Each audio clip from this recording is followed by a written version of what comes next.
இயேசுவின் நாமத்தினாலே உங்களை வாழ்த்தி வரவேற்கிறேன். ஒவ்வொரு நாளும் இந்த வீடியோ மூலிமா உங்களை காண்பதில் மிகுந்த மகிழ்ச்சி, மிகுந்த சந்தோஷம். இந்த நாளில் ஒரு வேத வசனத்தை காண்பிக்கிறேன். என்ன வசனம் இங்கே பேசுகிறதுனா, நான் கரெக்டாக இருக்கிறேன், அவன் சரியில்லை, இவன் சரியில்லை. அநேகரை பார்த்து நம்ம குறையாக தான் சொல்லுமே கண்டு, நம்ம குறைய யாரும் சொல்லவே மாட்டோம். நம்ம குறைய யாருக்கிட்ட சொல்ல முடியுமா?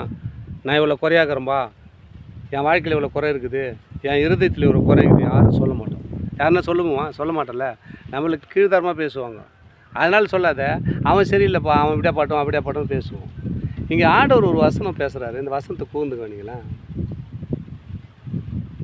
லூக்கா சுவிசேஷம் 6ஆம் அதிகாரம் 41ஆம் வசனம் சொல்லப்படுகிறது. நீ உன் கண்ணில் இருக்கிற உத்திரத்தை உணராமல் உன் சகோதரன் கண்ணில் இருக்கிற துரும்பை பார்க்கறது என்ன? பாருங்க, உன் கண்ணில் இருக்கிற பிரச்சனையை நீ பார்க்கல, உன் சகோதரன் கண்ணில் இருக்கிற அந்த துரும்பை எடுத்து பார்க்குற. அவன் பாவக்காரை நீக்க பார்க்குற கண்டிய உன் பாவத்தை உன்னால் நீக்க முடியல, உன் முதுகு உன்னால் திரும்பி பார்க்க முடியலடா. அடுத்து குறை சொல்லிட்டேன்னு சில பேர் சொல்கிறாங்க இல்லையா?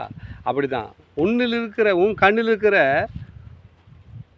உத்திரத்தை நீ உணராமல், உனக்குள் இருக்கிற நீ பாவத்தை உணராமல், நீ செய்கிற அக்கிரமத்தை உணராமல், நீ செய்கிற எல்லா கெட்ட காரியத்தை நீ உணராமல், அவன் செய்கிறான் இவன் செய்கிறான் அடுத்தவங்களை குறை சொல்றியாப்பா. முதலாவது உனக்கு இருக்கிற பாவத்தை நீ விலக்கிக்கோ, உன் அக்கிரமத்தை விலக்கு, நீதியான பாதையில் நடப்பா, அடுத்தவனை பற்றி நீ குறை சொல்லாதுன்னு ஆண்டவர் நம்மளுக்கு தெளிவுபடுத்துகிறார். யாரெல்லாம் இன்ன வரைக்கும் எப்படியா இருந்திருப்பீங்க? இந்த வீடியோ பார்க்குற, இந்த வசனத்தை கேட்குற அன்பு சகோதரன், அன்பு சகோதரிகளே, முதலால் நம்மளுக்கு இருக்கிற பாவக்காரை நீக்கி போடுவோம், மற்றவங்களை பரிசுத்தப்படுத்துவோம். பாவத்தை நீக்கி பரிசுத்தப்படுத்தணும்னு சொன்னால் பாவத்துக்கு மறித்து நீதிக்கு பிழைக்கணும். பாவமான காரியம் நம்மளை விட்டு விடுபடுச்சுன்னா மற்றவங்கள பாவத்திலேருந்து நம்ம விடுவிக்க முடியும். நம்மளுக்குள்ளே பாவத்தை வச்சுக்கின்னு, நம்மளுக்குள்ளே சாபத்தை வச்சுக்கின்னு மற்றவங்கள அவன் அப்படி நம்ம பேசுறது நமக்கு தகுதி இல்லை. அதுக்கு தான் ஆண்டவர் நம்மளை தெளிவுபடுத்துகிறார். நீர் உன் கண்ணில் இருக்கிற உத்திரத்தை உணராமல் உன் சகோதரன் கண்ணில் இருக்கிற துரும்பை பார்க்கறது என்ன? அவன் கண்ணில் இவ்வளோக்கு இது அவ்வளோக்கு இது, இவன் இப்படி பண்ணுறான், அவன் அது செய்கிறான் அது செய்கிறான், இதெல்லாம் சரியில்லை அது சரியில்லை நம்ம குறை சொல்லிக்கிறோம். முதலாவது நம்ம சிறப்படுத்துவோம், நம்ம சீர்படுவோம், மற்றவங்களை சிறப்படுத்துவோம்.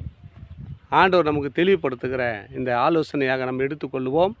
ஆண்டவருக்கு சொல்கிறாரு, நம்ம முதலாவது சிறப்படுவோம்.